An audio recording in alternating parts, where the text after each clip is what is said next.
Turongeye turabasuje cyane inshuti bakunzi banzuri business group limited by'umwihariko mwebwe mwese mukomeza kubana natwe umunsi ku wundi gatanu kuri icano yacu ya Nzuri market.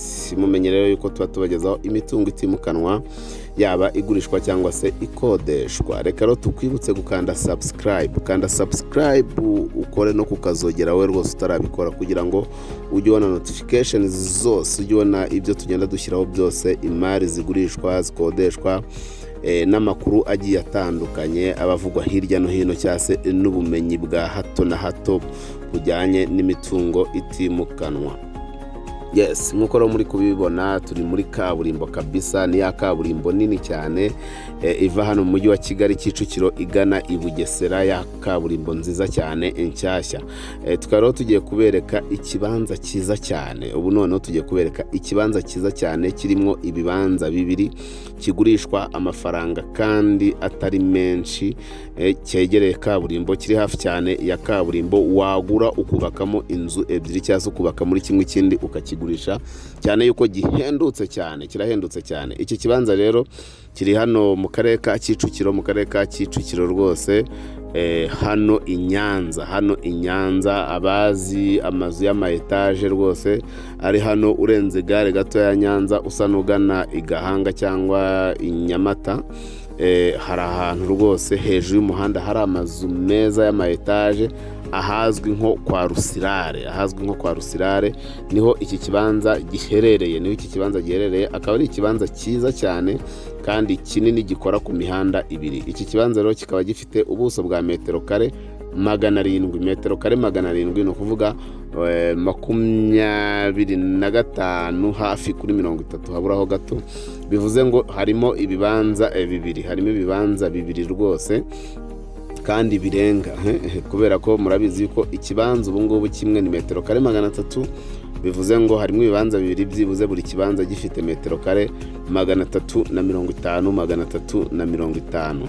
Urumva rero yuko ari imari kandi iri muri quartier nziza nkuko muri kugenda mubibona. Twaberetse abaturanyi, twaberetse amazari, twabwiye yuko ari inyuma y'amazu ya Rusirare, iruhande rwose muri metero nkeya cyane nk'ijana cyangwa 200 uvuye kuri kaburimbo nini ijya i Nyamata. Ni hano rero Kicukiro Nyanza. Iki kibanza kikaba gishaka kandi amafaranga rwose atari menshi, kuko kirashaka miliyoni 35, ariko negotiable, miliyoni 35 negotiable. Bivuze ngo buri kibanza gihagaze miliyoni 17,500, ariko negotiable. Nuvuga ni igiciro, ntabwo ari amafaranga ya nyuma. Aya nyuma ni wowe uza uyatubwira uvuga uti iki kibanza ndashaka kukishyura amafaranga aya naya. Ni imari rero rwose iri muri quartier nziza, ngira ngo ikibanza murakibona n'amazu ya Rusirare murayabonaho munsi yacyo. Ni ikibanza rero cyiza kandi kiri ahantu heza, tugira ngo rwose ntikigucike niba ushaka gutura ahantu heza mu mujyi wa witegeye, ufite view nziza ya Gahanga, Nyamata n'ikibuga cy'indege na za Rebero, hariya Kanari hose ubuhareba. Iki kibanza ntabwo gikwiriye kugucika rwose, waza ukakigura kuri miliyoni 35, ariko negotiable. Ariko kandi ushobora no kuvuga uti ndashaka igice cyacyo, ndashaka kimwe, ukaza nacyo tukakiguha kuri miliyoni 17 n'igice cyangwa se 17,500, nabwo negotiable. Ushaka rero iki kibanza waduhamagara kuri za nimero zacu mumaze kumenya muri benshi, arizo 0788469797 cyangwa se 078123 Si ibyo gusa rero ushaka kudusanga kuri ofisi yacu, ni hano ku Muhima hariya rwose kuri Yamaha, ugeze muri feruje neza usa n'ureba nk'umanuka gato Nyabugogo, etage ya mbere muri feruje y'amatafari ahiye yanditseho Shema House. Dukora rero muri etage ya nyuma, umuryango wa mbere mu gikari hareba ku Gisozi. Murayabona rwose amazu ya Rusirare, murabona ikibanza ngiki, ni murabona ya ma etage yari izo nzu mureba hepfo z'umweru ziri kuri kaburimbo nini. Murabona yuko ari imari kabisa, murabona ko ari imari.